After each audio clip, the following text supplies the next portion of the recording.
Thanks for listening to the Mornings with Carmen LaBerge podcast, made available thanks to support from listeners just like you. Inspiring you to bring God back into the conversation of the day. This is Mornings with Carmen LaBerge on Faith Radio. If we're gonna fly, we fly like eagles, arms out wide. If we're gonna fear, we fear no evil. We will rise. By your power, we will go. By your spirit, we are bold. If we're gonna stand, we stand as giants. If we're gonna walk, we walk as lions. So, where do you get your news? And if this is the only place you get your news, then let me just say that, right, it's incredibly narrowly curated because I'm the one picking and choosing the headlines that we bring forward on Mornings with Carmen. And so I do think that it's important for us to acknowledge that there are lots of places that folks access news and where they get their information. And so the Washington Post, in their technology section, has been spending a considerable amount of time talking about news trends. And this conversation emerges because I might get my news somewhere different than you get your news, and then you might just get your news from me. And if you just get your news from me and I'm only getting my news from certain sources, then obviously your curated experience is even more narrow than mine.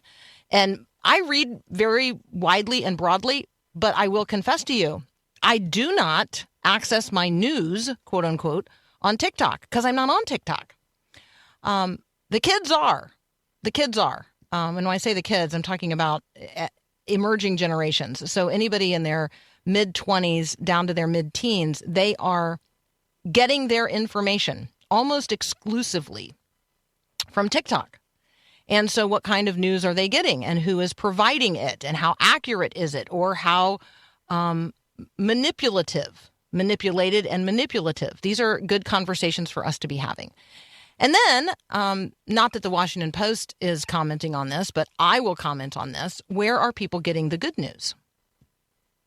Where are people finding access to and engaging with the good news of the gospel? Are people getting the good news, and how are they getting it? So we are seeking here on Faith Radio to provide the good news of the gospel of Jesus Christ 24/7 across every platform that God makes it possible for us to access. And so we're grateful for technology. We're grateful for the technology over which you're hearing this right now. We're not, anti-technological. We want to be prudent in the way that we use the resources that you have entrusted to us, that together we aggregate and then use to advance God's purposes in and through this ministry. But I want you to consider today, what good news are people getting and how are they getting it? And if the good news that you are accessing through Faith Radio is then ending with you, like if you're not passing it on to others, then this sort of conduit business where the information flows, the information superhighway, you're a part of that. And so I want to encourage you today to pass along to others that which you in turn have also received, the very good news of the gospel of Jesus Christ. Could you do that? Could you be a source of accurate, good news today in the life of another person? And you can do that in your conversations. You can do it through your text messages. You can do it through your social media. You can do it through the Christmas letter that maybe you haven't written yet. I haven't written mine. How is it that you are going to communicate to others the good news of the gospel today? Because people need the good news, and you are actually the way they're going to get it. One item of news here today. So we're in the 7th day now of this, I will call it a ceasefire. I'm not exactly sure the language that is best to use here, but the cessation of active bombing in Gaza in relationship to the Israel-Hamas war. And I want to comment on the fact that at the 11th hour, there is a day 7.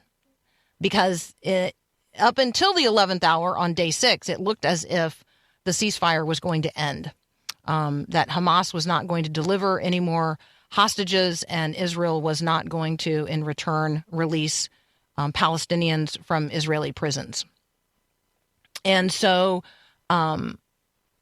it looked as if the hot war would resume this morning. That didn't happen because at the 11th hour, an agreement was reached. And so we do expect there to be another exchange of hostages for prisoners today.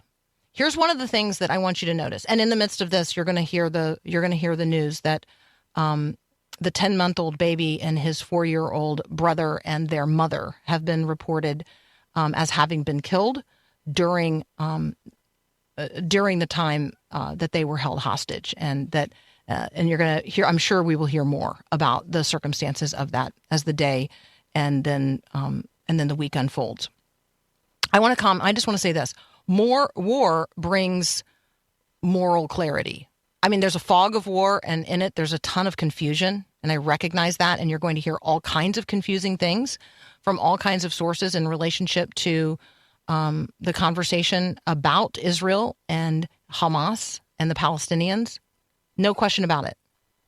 But war also brings tremendous moral clarity. Here's what I want you to notice. Have you noticed the clear distinction between men who are being held hostage and women and children? There is tremendous moral clarity about what it means to be a man and what it means to be a woman, what it means to be a mother, a child. Tremendous moral clarity. You hear big numbers in terms of like the number of people who have been killed, and then you hear exact specificity in relationship to women and children. We hear big numbers in terms of those being held hostage, but then we have exact specificity about the names and ages of mothers and their children. War brings moral clarity. There is a difference between being a man and being a woman, and everyone does actually know it. In a recent poll of more than 3,000 American college students, of whom 527 were Jewish, we are learning that less than half of Jewish college students feel safe on American campuses. There has been an alarming rise of incidents of anti-Semitism in the last 55 days, and we ought to be people who recognize and address that. Senator Schumer addressed it yesterday on the Senate floor, and we should continue addressing it as well. And so let's have moral clarity about what's happening in our culture and in the world and in our own hearts. Dr. Corbin Hoornbeek is going to join us next. He's the president of the University of Northwestern St. Paul. We're going to talk about a number of things related to college students. A lot of them are, going to be returning to our homes and to our tables over the Christmas holiday. Who's coming to dinner? Like, who is actually coming back at Christmas? Because those are different people than the ones we sent off to college just a few months ago. That's up next here on Mornings with Carmen.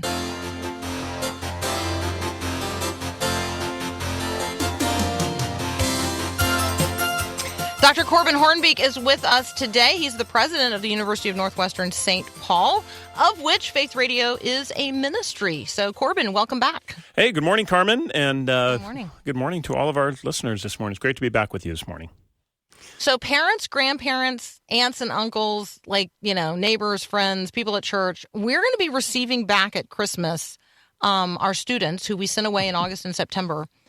They come back different than the way we sent them off. Some of them are going to be pierced. Some of them are going to have tattoos. Some of them are going to say things we find offensive. This is like my own version of Guess Who's Coming to Dinner. So I thought we would ask you to give us some wisdom in terms of sort of receiving them back. And being sort of like open to what they're experiencing and who they are. Yeah, so first of all, I love this conversation because we have 3 kids and they are all 20-somethings. And 2 of them have graduated from college and one is still in the middle of that journey. And, when you mentioned a moment ago, some will be tatted and some will be pierced, I am living that. Right now. And of course, all 3 of our kids, live out in LA.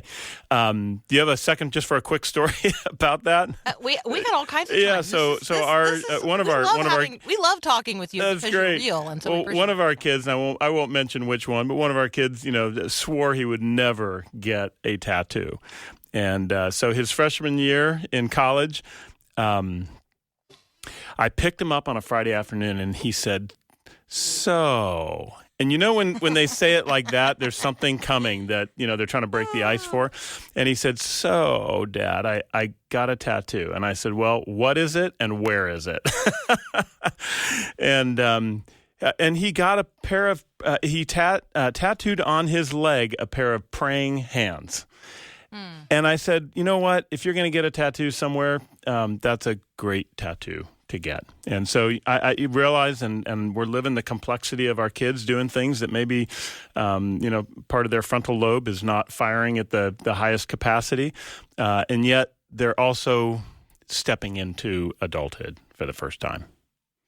Yeah. I think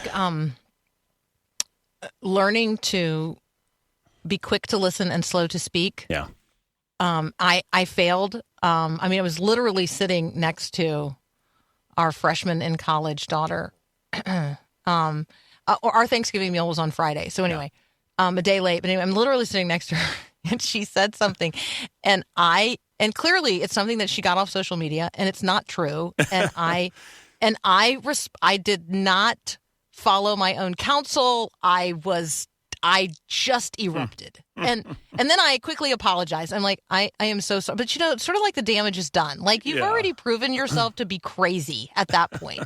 So just, remind us of the wisdom of listening and deep breathing and counting to 20 and all the things we need to know as adults as these young people come back home. And their heads are full of all kinds of ideas. Yeah, it is. It's easy on this side of it to say, "Oh man, it's just so much fun when they come back." And the reality is they do come back, during holidays, filled with all kinds of things, some good, some not good.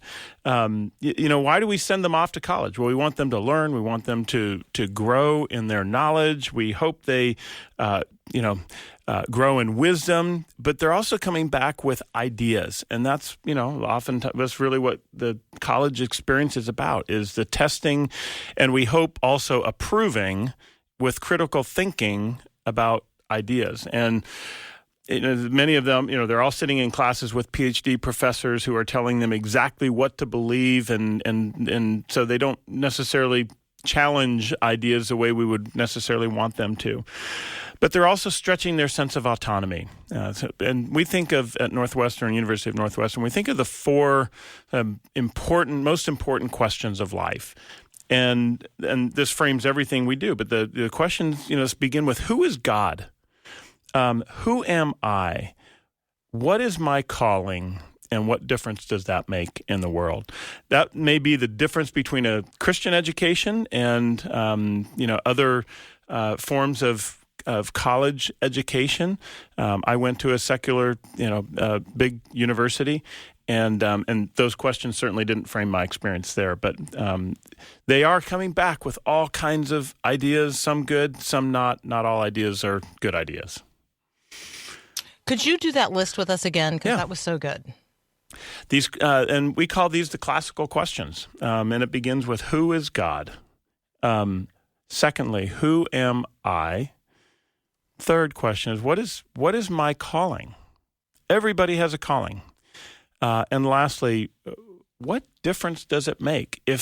And I want our students at Northwestern, I want every young person in America to grapple with that question of what difference do I make in this world? And I think we live a very consumptive lifestyle. And you mentioned TikTok a moment ago. So much of our young our college students' experience is kind of just consuming social media, consuming what they're hearing. They think everything on the internet is true, and it's not.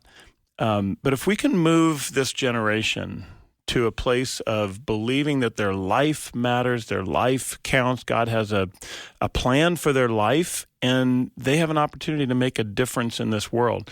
And so as we move through those 4 questions, beginning with who is God, who am I, what is my calling, what difference does it make in the world, a college experience can be an incredibly fulfilling experience, but it also is frustrating and very challenging.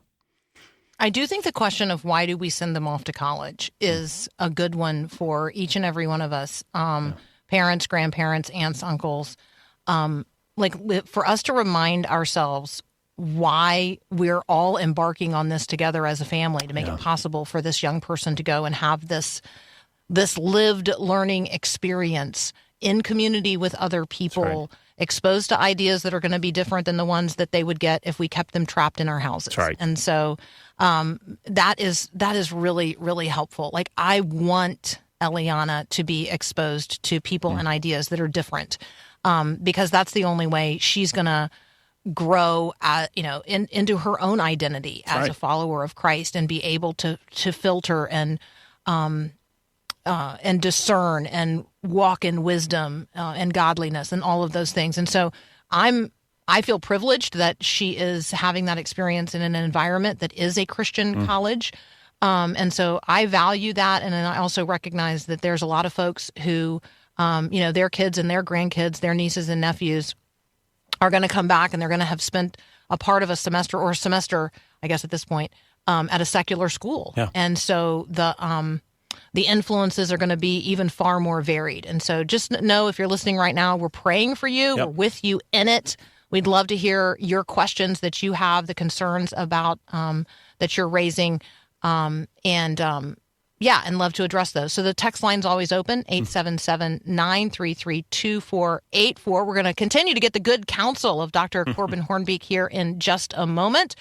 And we're going to continue the conversation about the influences on our young people. So keep those questions coming. I see them coming in on the text line. So keep popping them on there, 877-933-2484. You're listening to Mornings with Carmen. Feelings, nothing more than feelings. I mean, seriously, if all we had was nothing more than feelings, we would just be lost in a sea of mush. Hello, friend. I'm sure you have noticed by now that feelings are a terrible barometer of the truth. Our feelings are affected by the weather, world events, what we ate last night, whether or not someone we like or love texted or tagged us in a social post, how badly someone else sings. Yeah.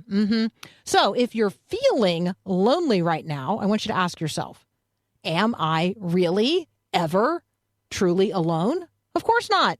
As a follower of Christ, Jesus promises to be with you always. He's literally with you right now, in the thick of it, in the midst of whatever circumstances you're dealing with in your life. So I want to be a source of hope and encouragement to you today. If you are struggling to make it, even just to the next moment, if you're feeling lonely, text the word hope to 877-933-2484.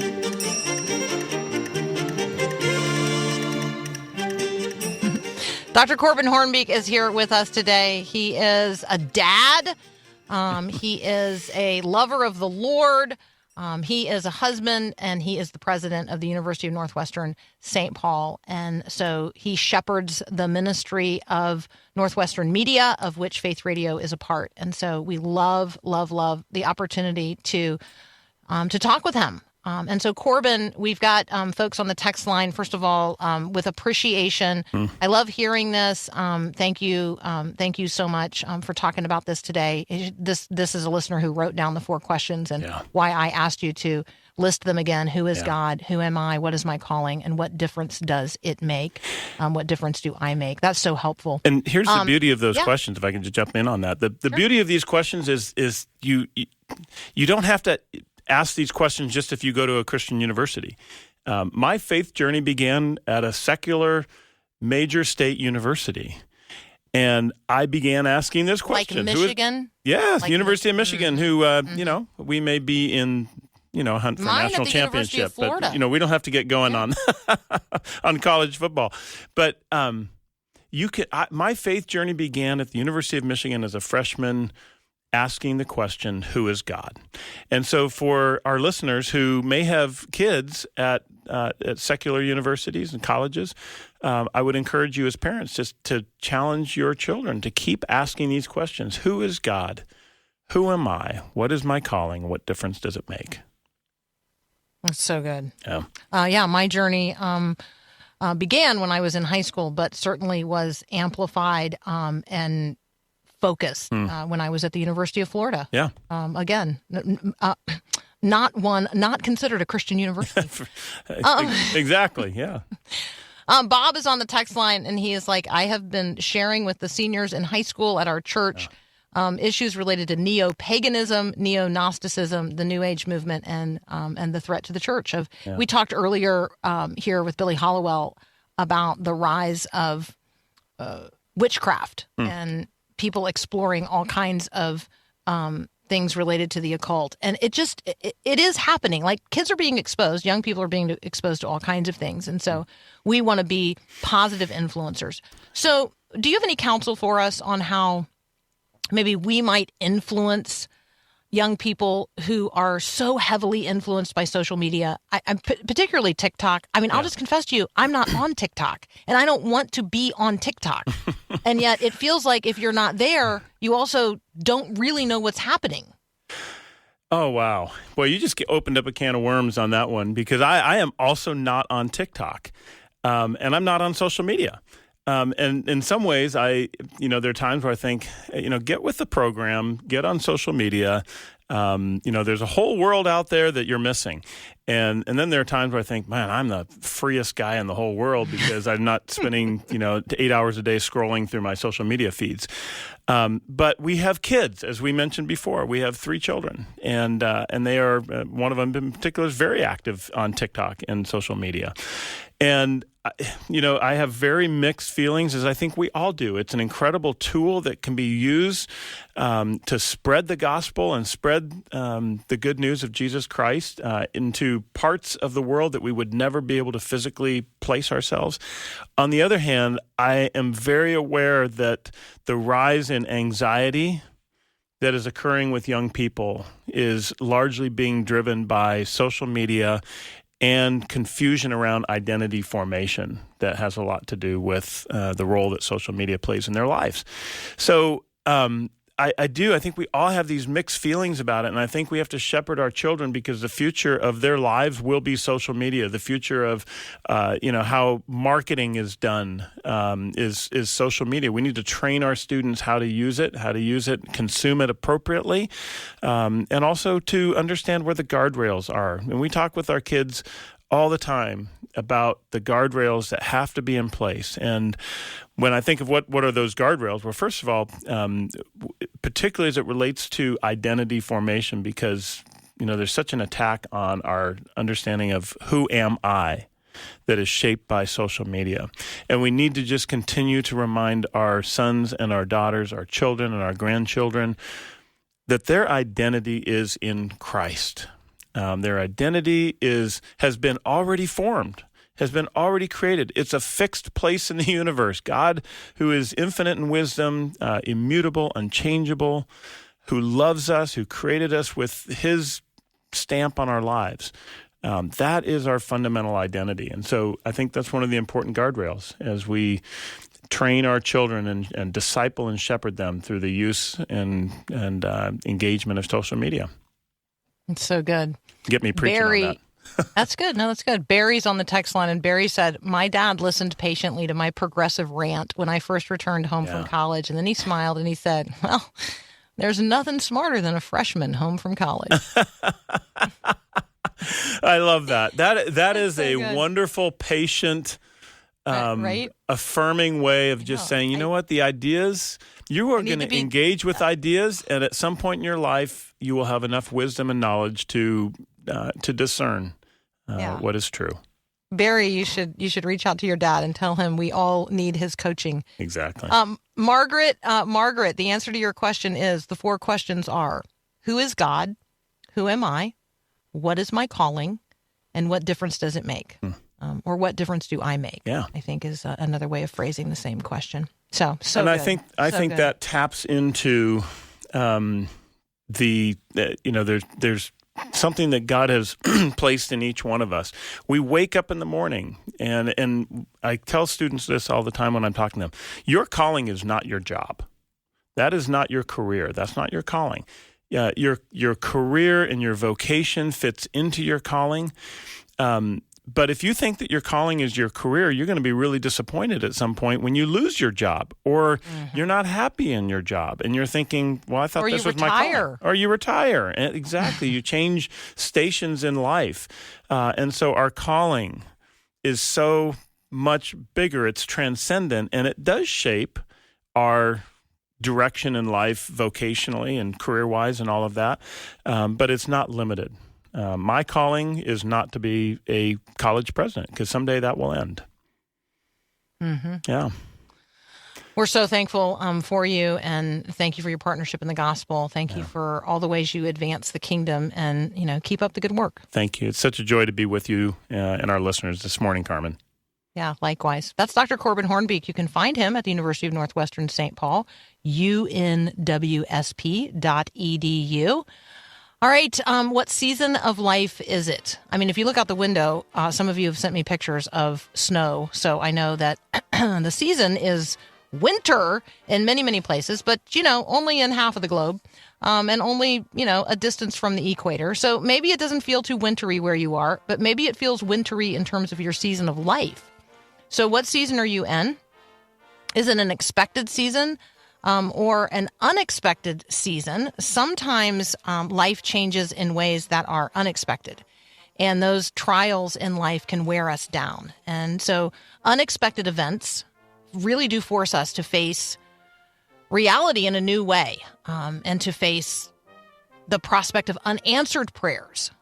And sometimes we grow frustrated when God doesn't intervene in the ways that we ask or have come to expect. So we're going to talk with Grace Klein about what it looks like to flourish in the midst of all of that. Can we find purpose in the unknown and the unexpected seasons of life? That's up next here on Mornings with Carmen.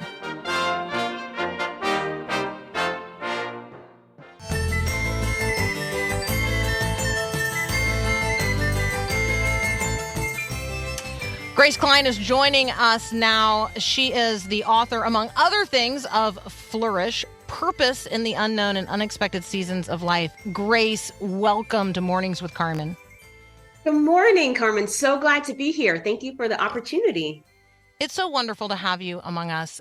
So let's do this. I would like you to start with the reality that we all find ourselves in from time to time, and it is in the midst of a season for which there was no forecast. And so can you talk about that? Like, how do we end up in the midst of a season for which there was no forecast?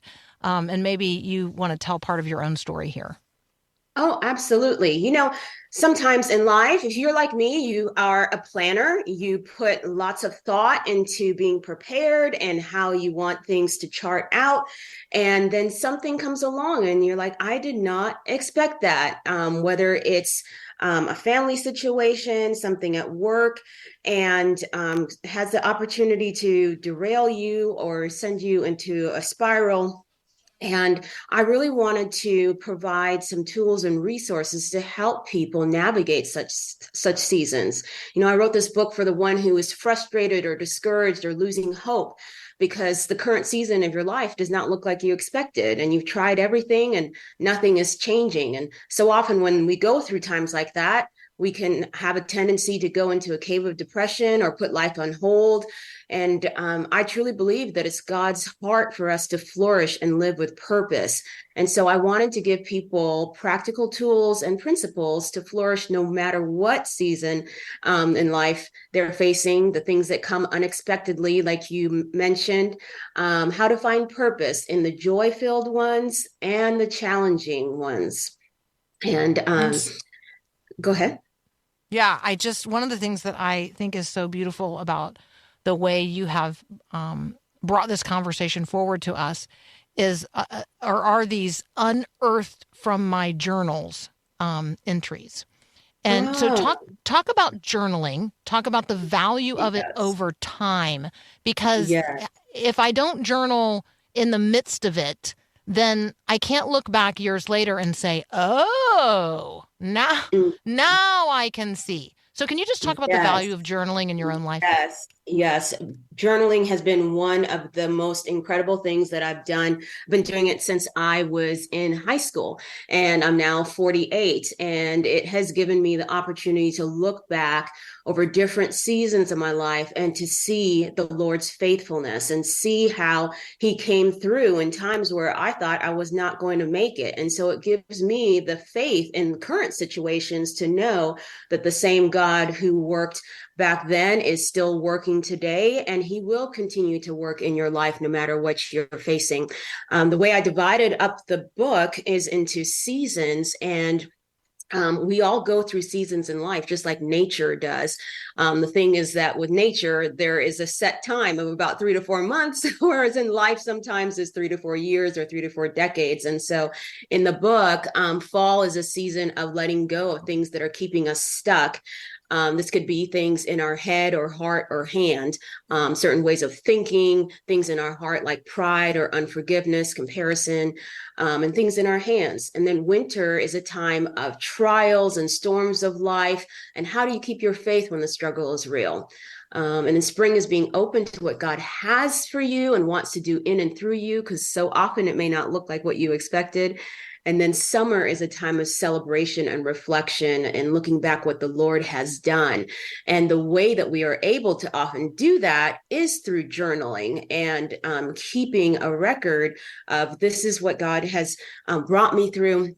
Now, I have to tell you, Carmen, when the Lord first put on my heart to put my journal entries in my book, I fought Him on that, because I have I always bet. said to friends and family, if anything happens to me, take whatever you want, but for the love, burn my journals, because they are page after page of my heartfelt feelings poured out before the Lord. And I've kept them very, very private for many years. And as I was writing this book, the Lord said I needed to put them in there to help people know where I had been and what I had been through. Because so often we see people's highlight reel and we're like, oh, they never went through anything. Their life is so great. And so in putting those journals in there, I was so raw. But what I've found as people have been reading the book is that's what has really resonated in terms of them saying, hey, Grace gets me. She's been there. So I just want to let people know I've been there, but I'm a friend who's going to come along and we're going to walk the journey together and flourish. Grace's book is Flourish: Purpose in the Unknown and Unexpected Seasons of Life. I want to pause from the rhythm of the book and back up to the dedication. I want you to introduce us to your dad. Oh, my goodness. My dad was my hero. He is the one who introduced me to the Lord, spoke into my life, told me I could be or do anything because the Lord was with me, and really is the reason I am the woman I am today. He went home to be with the Lord in 2019. Probably the worst day of my life, as I received a phone call from a doctor saying, sorry, we did everything we could. And I had just talked to my dad the day before, and he was telling me he loved me. And I knew he was going in the morning for a simple procedure, just a test to check out something, but had no idea that I would be receiving that phone call. And so he had always just spoke life into me. And this book, when I was writing it, he had looked at certain drafts and given some input, but sadly was not around to see the final copy of the book. And so I just had to dedicate it to him and say and thank him for all that he had poured into my life to allow this book to even come to life. And so that's why it's dedicated to him. And I will tell you, and anybody who may be going through something with a loss, that God is with you through that. In that season, I began to, after my dad passed away, I began to develop a lot of fear and anxiety and worried about other loved ones in my life. If they would just disappear suddenly like that. And my husband's 15 years older than me. And all of a sudden, this confident woman was like derailed in fear. And I worked with my therapist and, spent time in prayer. And then at one point, I remember the Lord heavily put on my heart that he said, Grace, stop living in fear. Your dad was ready to go. And I tell you, Carmen, I just got chills, and I realized that what was the worst day of my life was my dad's best day, because he had been walking with the Lord for over 50 years, and he was seeing his maker face to face for the first time. And it brought me such peace knowing that he was now before the Father, meeting him face to face for the first time. And so for anyone who may be listening, especially in this holiday season, just to encourage you that the Lord sees you. He's with you. And as we turn to him, he will bring us the comfort that we need, especially as we may be missing loved ones at this time. Grace's book is Flourish, and she walks us through these seasons of life and helps us to find purpose in the ones that are maybe unexpected, but also the ones that we actually can expect as a regular rhythm. And so she unpacks the season of fall as a time of releasing. This is a necessary season of letting go of offenses. Maybe you are in that season right now. You know that there are unhealthy relationships or hurts or bad habits or toxic friendships, unforgiveness, all the kinds of things that we need to shed. Fall is a time of releasing those. Are you in the fall season of your journey of discipleship? Maybe right now you're in a winter season, a time of challenge and unknown future. This is a black ice lesson that we're gonna have Grace unpack for us here in just a moment. So in the winter season, do you know how to steer through black ice? That's up next here on Mornings with Carmen. You've heard it said that it only takes a spark to get a fire going. You've also heard it sung, let there be peace on earth and let it begin with me. Well, what about hope? What about hope? What does it take to get hope sparked? And what does it take to get hope moving around the world? I got a hope hat. I got a hope shirt. I got a hope bumper sticker.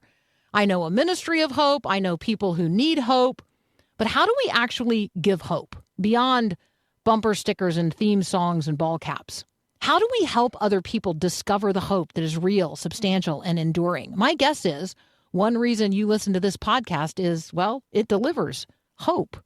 So as you're thinking about giving gifts this Christmas, have you considered giving others the gift of hope? You can give hope this season by supporting Faith Radio's Give Hope for Christmas campaign by sharing your story of hope at myfaithradio.com, because hope begets hope. Pass it on.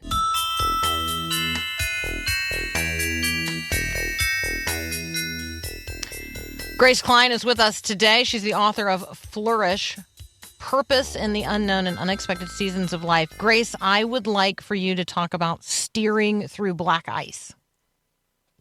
Absolutely. For those of us who may live in the warmer climates, I grew up in California for many years. You may have no idea what we're talking about, but I also spent part of my life in Minnesota. And I remember the very first time we were on a road and the car started spiraling out of control. And when I looked at the road, it didn't look any different than normal, but upon closer understanding, I found out there's this thing called black ice, where there's a thin sheet of ice on the road that is clear. And so the road still looks black, but the ice on it causes the car to skid. And sometimes we can go through seasons in life that feel just like that. You thought you were walking along, everything was just fine. And then out of nowhere, you set into a spiral. Could be, getting divorce papers. It could be the loss of a business, a child who no longer wants anything to do with the Lord, the things that happen in life that we did not see coming. And all of a sudden, everything's turned upside down. And so for me, one of those was The loss of my dad, as we mentioned, that came out of nowhere. And I actually had a loss of 3 family members in less than 3 years. And you're left saying, God, why is this happening? And why didn't you give me a heads up? And so it may be something like that. Or we can also go through an extended winter season. And for me, that one of those was my desire to be married. I prayed and prayed and cried out to God to bring the man that he had for me. And year after year went by, decade after decade. I didn't get married until I was 42. And Phil was my first boyfriend and first kiss. Now, I always clarify that that's not because there weren't guys interested in me. It purely was because I believe that God brings 2 people together to do great things for the kingdom. And so I was determined not to settle or compromise. And I'm not saying it was easy, but it was definitely worth the wait. And through all that, I learned so much in that season of waiting and trusting God and navigating that winter season. One of the key things that I believe the Lord showed me as I had cried out to him and said, God, why do some people only wait 2 years? And I waited 2 decades. Like, you created the world in, less than a week. It shouldn't take 2 decades to bring somebody. And I just remember the Lord finally answered that prayer after I got married. And he simply said, Grace, do you want a faith that is 2 years deep or 2 decades deep?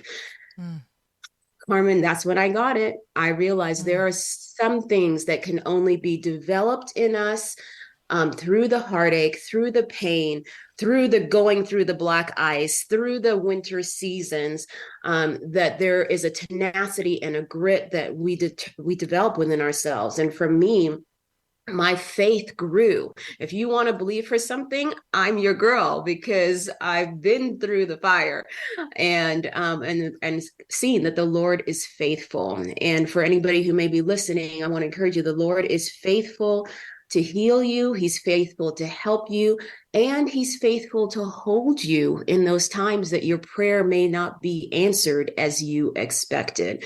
In the most important thing is just to continue to lean into him and to trust him.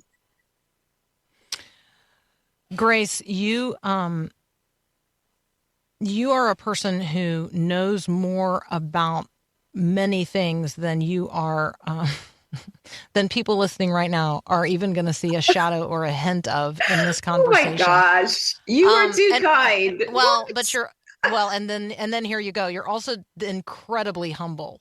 So, for those of you listening right now, Grace is she's like one of those, not just one of those shiny people, but one of those shiny people who then has like a giant like magnifying glass, like just this like bursting power of light. And I want you to know her, and I want you to avail yourself of the resources available through her ministry.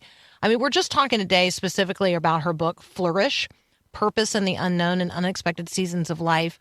But Grace is really a trustworthy friend and companion along your discipleship journey. And so I want you to know that. Grace, I would, one of the things about you that is unique is that you weren't born in the United States of America. And I'm wondering if, having been born in Uganda, having come to the United States, fleeing Idi Amin, I wonder if you have a perspective for us as a Christian today, as a Christian leader today, on how we should feel. This is a feelings conversation. How we should feel about those who do seek to come not only to America, but they seek to move to other places as well, where life might be more profitable for them and their children. Well, Carmen, first of all, I have to say thank you so much for your kind words. I really believe that I'm still learning along with everybody else, and just so grateful to be part of this conversation and learn from you as well. I would say, in answer to your question, that I am so grateful. I'm grateful for all the Lord has done, what He's brought me through, and for the opportunity to be here. I feel like that is the biggest perspective that I have, having been born in Uganda and lived under the regime of Idi Amin. My parents taught me from a very young age to turn to the Lord and trust the Lord. You know, we lived in the apartment just above where Idi Amin's son lived, on the university. My dad was a professor, and he knew our lives were in danger because Christians were being killed at the time, and he was leading a Bible study. And history tells us that the educated are often killed off first. And so my parents would pray Psalm 91 every day, trusting God for His protection and seeking Him for His wisdom. And so we don't have time to go into the story. It's all in the book of how we were able to miraculously leave, how the Lord opened the door for that, because in a situation like that, people are just being killed out of nowhere. And so the Lord really protected us. And my dad was able to pursue his PhD in virology, of all things, here in the U.S. And that was a whole other story as we first landed here. But through it all, through all that we experienced, the Lord has been faithful. And I'm grateful for all the sacrifices that my parents made for us to be here, and for those who have gone on before me to provide freedom in this country. I never take that for granted.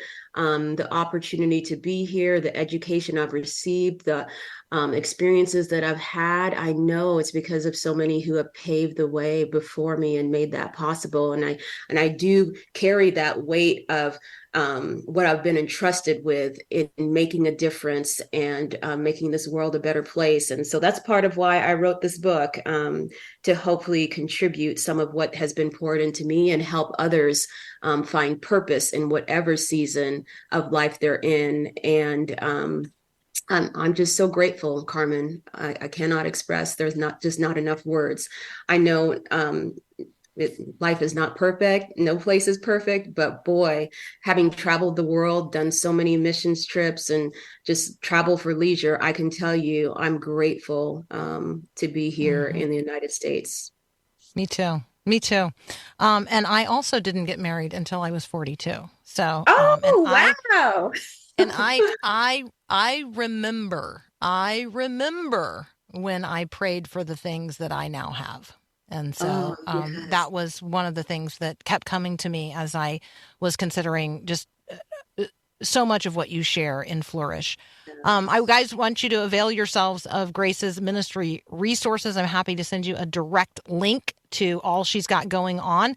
Can you pronounce what I will describe as your middle name, because that's how people will receive it? Yes, because that was my maiden name. So it's Wabuki. So my full name is Grace Wabuki Klein. And I am happy to send you the direct link to Grace's website so that you can avail yourself of all of the resources that are there.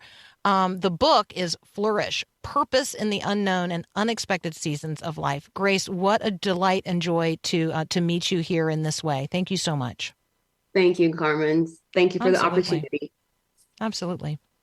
I'm going to spend a moment here at the close of our conversation today calling us to prayer. We have been praying for the peace of Jerusalem. We have been praying for all that is happening in the Middle East.